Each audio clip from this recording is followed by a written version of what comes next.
Greetings, class. This week we explored the various components of risk management. What is a risk register and why is it used? A risk register is a risk management tool that is used by project management teams to identify potential risks on a project, RAY 2021.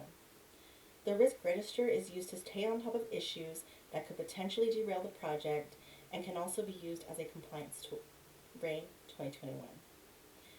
What is project risk control and why is it important? Project risk describes events that impact or have the potential to adversely impact the project. Project risk control consists of the measures used to identify, analyze, and mitigate or control the risk. It is important to have a risk response plan not only to identify and plan for risks, but to have appropriate responses in the event that risks become present. When would you create a risk assessment chart?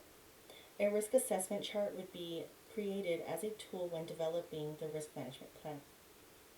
What is contained in a risk mitigation matrix?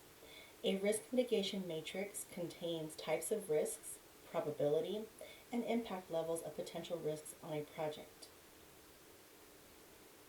What is a probability and impact matrix? A probability analysis is used to assist with assessing project risk. Gray and Larson, 2020, page 222.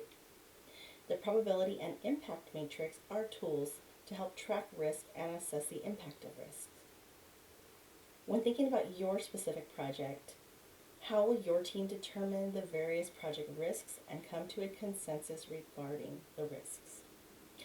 Our project team collaborated to assess risk and assign risk levels as well as probability and severity of potential risks.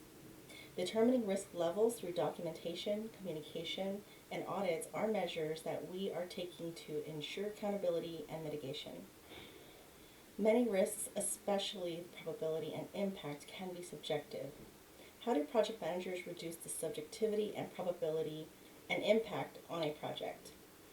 Project managers can reduce the subjectivity of the probability and impact on a project by utilizing probability analysis or statistical techniques to assist in assessing the project risk. Program evaluation and review techniques, PERT, and PERT simulation can be used to review project risk using macro perspective to review overall cost and schedule risks. Gray and Larson, 2020, page 222.